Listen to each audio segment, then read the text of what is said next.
শক্তিশালী জিম্বাবুয়ের বিপক্ষে আমাদের মায়ের দেওয়া ক্রিকেট টিমের প্রত্যেকটা সদস্য অসাধারণ একটা ইনিংস খেলছে। প্রথমেই মাহমুদুল হাসান জয় 12 রানের একটা ইনিংস খেলছে। পরে আমাদের ক্যাপ্টেন বাংলার কাপ্তান নাজমুল হোসেন শান্ত 40 রানের অসাধারণ একটা ইনিংস খেলছে।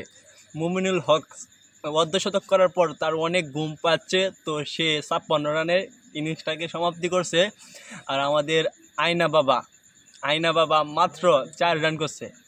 পরে আমাদের সাকিবের বিকল্প বাংলার শ্রেষ্ঠ অলরাউন্ডার এখন মেহেদী হাসান মিরাজ করছে 1 রান, জাকের আলী অনিক করছে 28 রান। পরে হাসান মাহমুদ বোলিং হিসাবে ভালো একটা ইনিংস খেলছে, সে তাকে আমার ব্যক্তিগতভাবে ধন্যবাদ জানাই।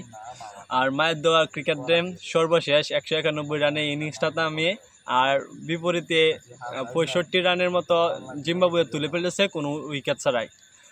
তো মায়ের দেওয়া ক্রিকেট টিমের এই দুর্দশা, এই দুর্দিন কবে যেন শেষ হবে তাও জানি না। শক্তিশালী জিম্বাবুয়ের সাথে এইভাবে যেন তারা এইরকম একটা শোচনীয় ইনিংস খেলবে কেউ কল্পনা করেন নাই।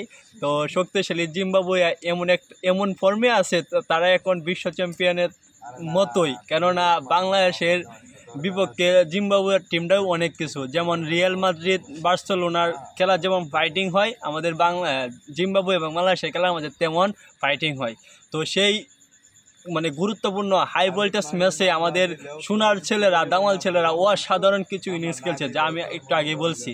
তো ওদের থেকে এর থেকে আর কিছু আশা করা যায় না। এখন কিছুদিন পরে বাংলার ঘরে ঘরে ধান কাটার একটা মৌসুম চলতেছে, তো ওদেরকে দিয়ে ধান কাটার কাজটা করালেও বিসিবি ভালো কিছু পাইতো, বাংলাদেশ ভালো কিছু পাইতো।